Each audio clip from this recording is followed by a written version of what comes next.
आपका स्वागत है LSL अब की क्लासेज में। आज हम पढ़ने वाले हैं सेल। सेल का मतलब होता है हिंदी में कोशिका।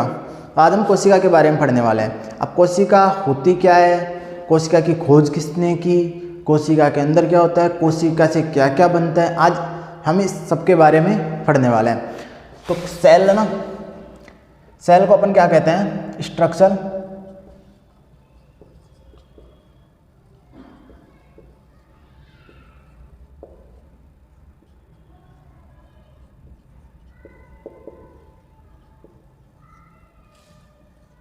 And functional unit of life. अब हम बात करने वाले हैं कि सेल से बनता क्या क्या है। अब सेल है ना, सेल से बनता है क्या, टिश्यू। टिश्यू से क्या बनेगा, ऑर्गन। ऑर्गन से क्या बनेगा, ऑर्गन सिस्टम। ऑर्गन सिस्टम से क्या बनेगा, बॉडी।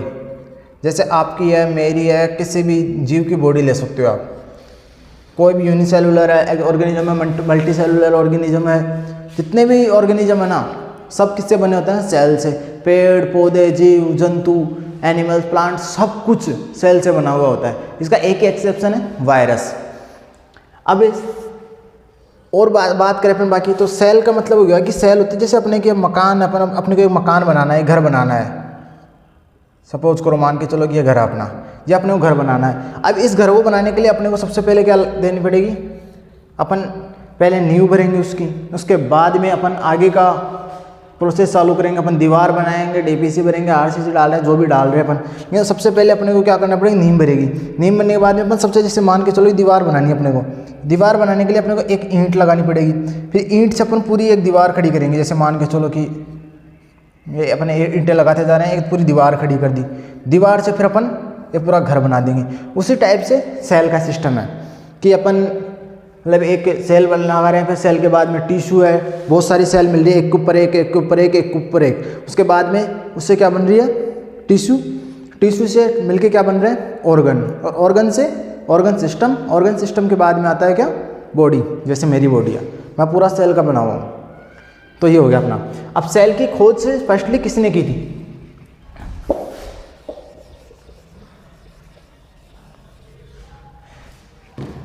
सेल की खोज सबसे पहले की थी रॉबर्ट हुक ने। उसने क्या करा था कि उसने एक मतलब अपने लेंस होता है ना, जैसे अपने दादा दादी का कांच का लेंस होता है, उसको तोड़ के और एक बार की छाल ली थी। और छाल के अंदर देखा तो उसको ऐसे डब्बे से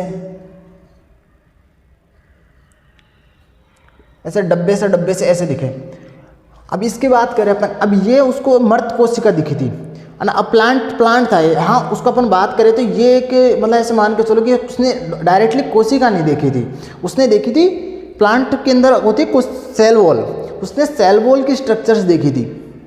लेकिन उसको फिर अपन मान के चलते हैं कि रॉबर्ट हुक था ना, उसी ने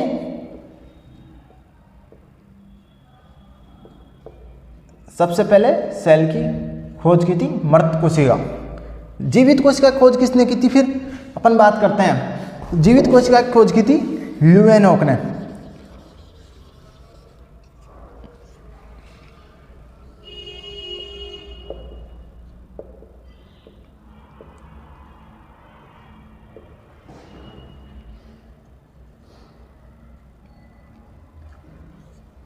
उसके बाद में फिर ल्यूवेनहॉक ने सेल की खोज कर दी।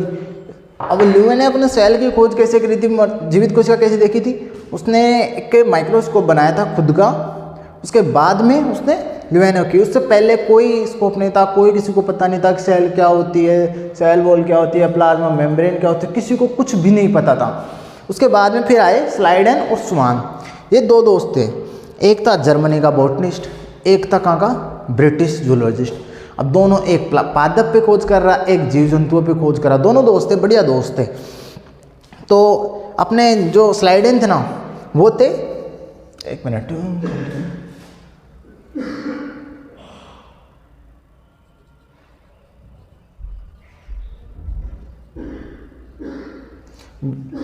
स्पेलिंग मिस्टेक हो जाए देख लेना, स्पेलिंग करेक्ट का कोई भरोसा नहीं है। स्लाइडन और स्वान, ये क्या था? German botanist. अब ये दोनों दोस्त थे, मान के चलो अपने, है ना। इसने 1838 के अंदर बताया कि जो प्लांट होते हैं ना, प्लांट जितने भी प्लांट होते हैं, प्लांट टिश्यू को देखा इसने, टिश्यू को देखा इसने, टिश्यू से भी छोटे स्ट्रक्चर है, और जितने भी मतलब कि प्लांट है ना, वो एक छोटी मतलब ऐसे दीवार टाइप, ईंट टाइप से बनी हुई है, मतलब प्लांट टिश्यू है वो। तो फिर इसने क्या करा, उसने बोला कि ऐसा कुछ है, एक इकाई है ना, अपन उसको नाम, फिर इन्होंने नाम दे दिया उसको कोशिका। इन्होंने बोला कि कोशिका है ना, कोशिका से बने हुए हैं सारे प्लांट, पहले कोशिका से टिश्यू बन रहा है, फिर इसी इन्होंने बताया था सब कुछ। अभी सेम टू सेम बात दूसरी जगह कर रहा था कौन? स्वान क्या था? एक ब्रिटिश जूलॉजिस्ट।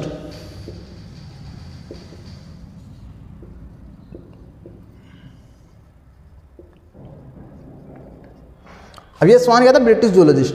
इसने क्या करा, इसने देखा था 1839 में, इसने सेम बात की। इसने क्या करा, इसने एक एनिमल्स पे की। इसने जैसे मान के चलो कि अपने कुछ भी पार्ट लिया अपने बॉडी का, और स्किन सेल्स ली थी इसने, तो इसने स्किन सेल्स के अंदर देखा कि स्किन सेल से भी छोटी इकाइयों से बनी हुई है। तो इन दोनों ने मिलकर फिर बात बोली है कि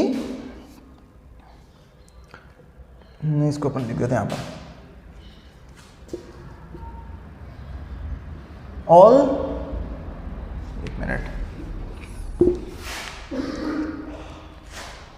all living organism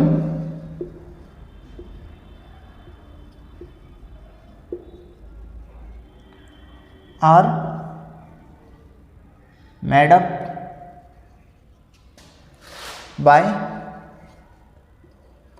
cell or cell products।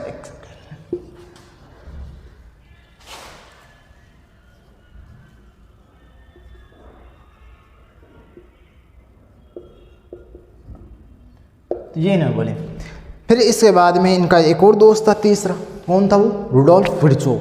अब रुडोल्फ विर्चोव को ये बात हजम नहीं हुई कि यार ये दोनों तो अपने से आगे निकल गए। अब आपने सुना ही होगा कि 2-3 दोस्त तो मान ले, उनमें से 2 दोस्त कामयाब हो जाएं, तो फिर वो तीसरा उनकी कमी ढूंढने में लग जाता है कि अब मैं इसके अंदर क्या, कुछ ना कुछ कमी तो मेरे को निकालनी पड़ेगी, नहीं तो ये तो मेरे से आगे चले गए, इनका तो नाम हो गया, मेरा कैसे नहीं हुआ। अब एक था फिर रुडोल्फ विर्चोव।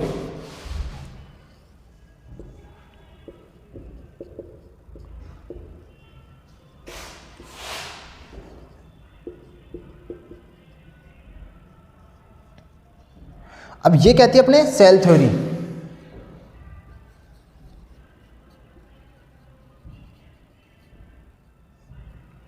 अब रुडोल्फ विर्चोव था ना, रुडोल्फ विर्चोव ने आके इन दोनों से बोला कि भाई आपने ये तो बता दिया कि सेल होती है, मान लिया आपकी बात को हमने ना, अब सेल होती क्या है आपने ये भी बता दिया, ठीक है। अब सेल से क्या क्या बन रहा है वो भी आपने बता दिया। अब लेकिन ये बताओ कि सेल फर्स्ट कैसे बनी, और सेल फर्स्ट बनी तो उसके बाद में फिर नई जो सेल आ रही है वो कहाँ से आ रही है, बार बार सेल बनी कहाँ से रही है। तो फिर इसने ना उसके इनके ऊपर काम लग गया कि फटाफट इसकी कुछ ना कुछ कमी निकाली। इसने कमी निकाल दी। कमी निकालने के बाद इसने बोला कि अब तुम बताओ कि अब इसको आंसर क्या दो तुम। फिर उसके बाद में रुडोल्फ विर्चोव से इन्होंने बोला, स्लाइडन और स्वान ने, कि इसका आंसर अब तुम तो, हमारे को तो नहीं पता भाई इसका आंसर क्या है। तो फिर रुडोल्फ विर्चोव ने इसका आंसर दिया। रुडोल्फ विर्चोव ने बोला कि ऑल जितनी भी पुरानी सेल्स हैं उनसे ही नई सेल्स आती हैं, उनसे ही नई सेल्स बनेंगी आपकी, ठीक है। तो इसने बोला, ठीक है, इसने एक स्टेटमेंट दिया था, ओमनी सेलुल ई सेलुला। उसका एक ग्रीक भाषा के अंदर बोलते हैं अपन इसको omni सेलुल E सेलुला।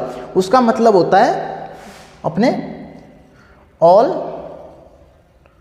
New cells are made up by pre existing cells. अब इन्होंने ये सेल थ्योरी दे दी। हाँ, तो हम इसके आगे बात करते हैं। अपन ने अब तक सेल थ्योरी के बारे में बात कर ली, सब कुछ बात कर ली। और हाँ, मैं बताना भूल गया था आपको कि रुडोल्फ विर्चोव ने 1855 में ये बताया था कि ओमनी सेलुला ई सेलुला, ये वाली लाइन दी थी 1855 में। मतलब कि जो भी प्री न्यू सेल्स हैं वो अराइज होती है किससे, प्री एग्जिस्टिंग सेल से। अब सेल थ्योरी का एक्सेप्शन क्या होता है इसके बारे में जान लेते अपन। Exception of cell theory, cell theory का एक्सेप्शन है वायरस। वायरस को अपन सेल थ्योरी का एक्सेप्शन क्यों कहते हैं, क्योंकि इसका मेन रीजन एक तो ये है कि ये है ना कभी भी प्री एग्जिस्टिंग सेल से नहीं होता। ये क्या करता है, किसी भी सेल को पकड़ेगा, उसके अंदर अपना जेनेटिक मटेरियल डालेगा, उसके अंदर वो कॉपी करेगा, न कि इसकी जो पुरानी सेल है उससे नहीं आएगा, ये दूसरे से आ जाएगा। ये दूसरे के ऊपर, जैसे कि मान लो कि वायरस है, बैक्टीरिया के ऊपर डिपेंड करता है, ये उसकी बैक्टीरिया की सेल है, मान लो मैं बताऊँ आपको, ये मान के चलो आपकी क्या है, बैक्टीरिया, ठीक है। अब वायरस आएगा इसके ऊपर,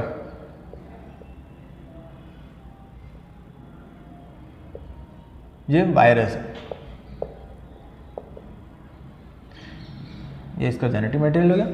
ये आएगा इस बैक्टीरिया के ऊपर अटैक करेगा और सीधा अपना जेनेटिक मटेरियल इसके अंदर डाल देगा। अब ये जेनेटिक मटेरियल इसके अंदर कॉपी होता रहेगा, कॉपी होता रहेगा, इसी के अंदर इसी की मशीनरी को यूज लेगा और यहाँ पर प्रोटीन बनाएगा और नए वायरस बना के, जैसे मैं बता दूँ आपको,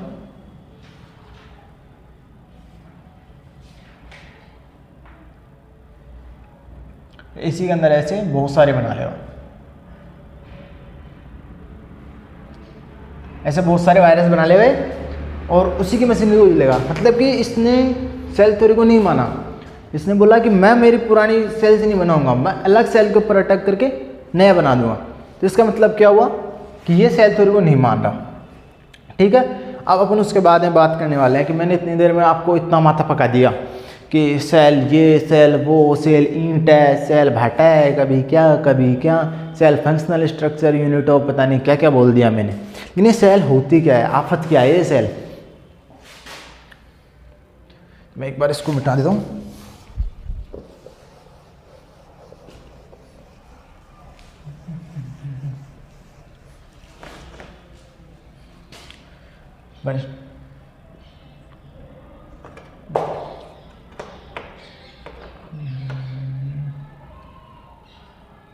व्हाट इज सेल, ठीक है।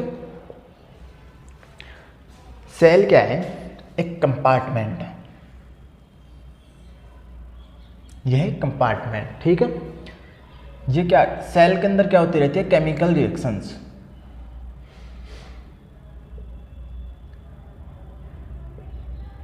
ठीक है। सेल के अंदर बहुत सी चीज़ें होती रहती हैं। अब उसके लिए क्या करना पड़ेगा अपने को, इनको अलग अलग रहना पड़ेगा। मतलब कि ऐसे मान के चलो, मतलब ये क्या होता है, केमिकल रिएक्शन चलते हैं, एक कंपार्टमेंट रहता है जो कि इनर एनवायरनमेंट से, ये इसका बाहर, सॉरी यार आपको मिनट, ये इसका आउटर एनवायरनमेंट है,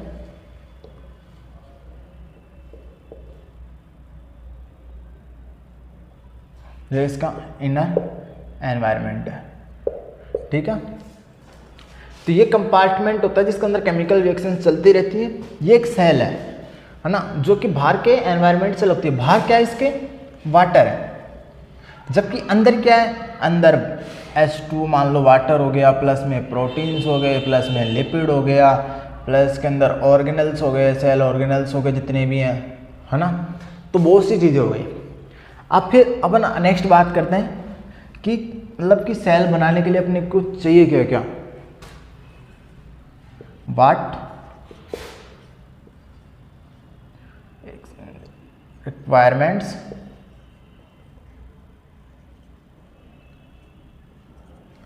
to make a cell. Cell बनाने के लिए अपने को चाहिए क्या। अभी मैंने एक बात बोली आपको कि इनर एनवायरनमेंट और आउटर एनवायरनमेंट के अंदर अलग अलग होता है, इसका अंदर अलग है, बाहर अलग है। बाहर ओनली वाटर हो जाता है और अंदर H2O, protein, lipid, cell organelles, minerals, सब कुछ हो गया। तो अब इसको मतलब बाहर से और अंदर से अलग करने के लिए अलग अलग एनवायरनमेंट है, तो उनको अलग करने के लिए क्या चाहिए होगा, एक ऐसी दीवार चाहिए जो बाहर से अंदर का एनवायरनमेंट को अलग कर सके। तो अपन मान के चलो कि ये वो दीवार है ना। अब इसको अपन क्या कहते हैं यहाँ पर, प्लाज्मा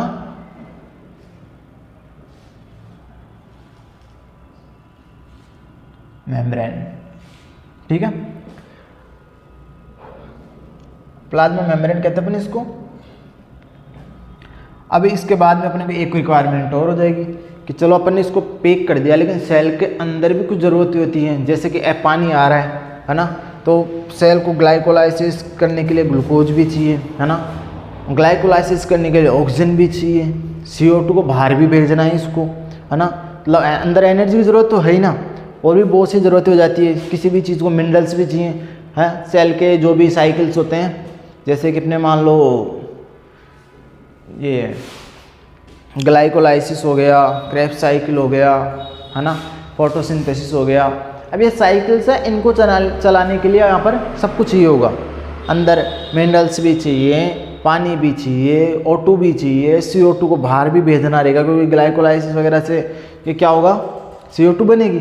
अब CO2 को अपने को बाहर भी भेजना है, अब बाहर भेजना है ना अपने को, तो इसके अंदर अपने को क्या करेंगे यहाँ पर प्लाज्मा मेम्ब्रेन। अब ये तो बिल्कुल पैक हो गई, अब इसके अंदर ना तो कोई अंदर आ सकता है ना कोई बाहर जा सकता है। तो अब इसके अंदर क्या करेंगे अपन, ऐसा होता है इसके अंदर, तो अब ये प्लाज्मा मेम्ब्रेन ना, ये अगर नॉन परमेएबल हो जाएगी सपोज करो,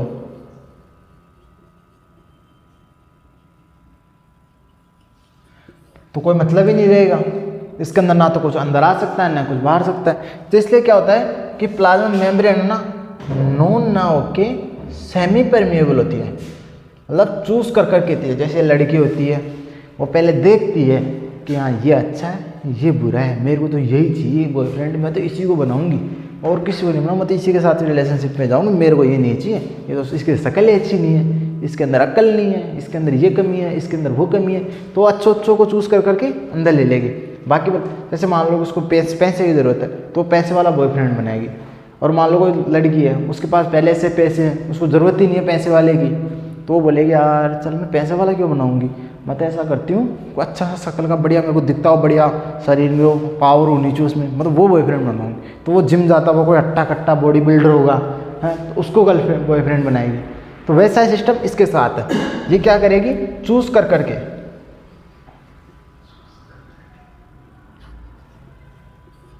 चूज़ कर करके एक एक को पकड़ पकड़ के अंदर भेजेगी।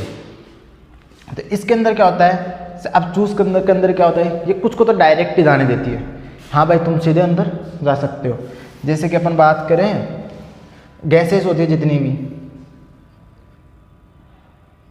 वो क्या होती है नॉन पोलर, उनको तो सीधा जाने देगी, हाँ भाई तुम कभी भी आओ कभी भी जाओ, मेरे को कोई मतलब नहीं है। वहाँ पर तो ये सीधा अंदर आओ राजा कुंडी मत खटकाओ, कुंडी मत खटकाओ राजा, सीधे अंदर आओ राजा, वो वाला सिस्टम है। यहाँ तो जैसे मान लो O2 है, H2 है, H2 नहीं सॉरी CO2 है, और H2 भी मान ले सकते हैं अपन, तो ये तो सीधा अंदर आएंगे जाएंगे, इनको कोई रोक टोक नहीं है, ठीक है।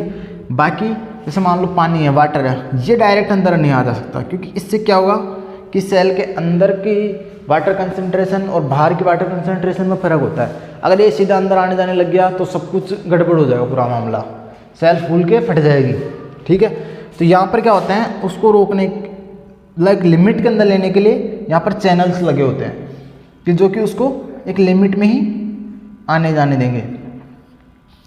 इसी टाइप से यहाँ पर ये हो गए, उसी टाइप से अपने को मिनरल्स होते हैं जितने भी, कैल्शियम +2 ले लो, अपने Mg+2 ले लो, ये जितने भी होते हैं ना, इनको एक लिमिट के अंदर लिया जाता है, क्योंकि अगर आप उससे लिमिट से बाहर ले लोगे इनको ज़्यादा तो अंदर गड़बड़ हो जाती है पूरा मामला। कोई तो ऐसा करता है कि मैं सेल को टपका दूंगा, कैल्शियम +2 को ज़्यादा आ गया तो सेल को टपका देगा वो, तो उसके लिए अलग से चैनल होता है, कैल्शियम +2 के लिए भी अलग चैनल होंगे, ऐसे करके हर चीज़ के लिए एक अलग अलग से चैनल होंगे, है ना।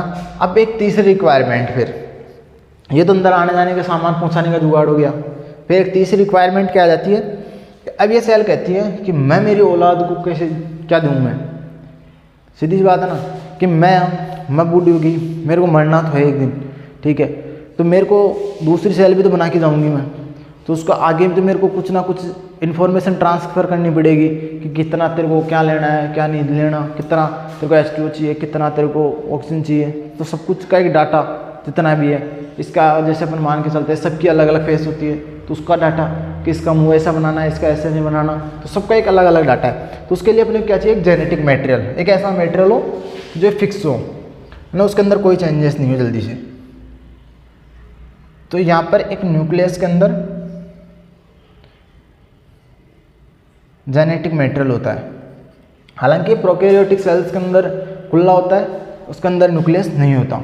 यहाँ पर एक जेनेटिक मटेरियल हो गया। तो ये सब अपनी बात होगी किसकी, requirements to make a cell.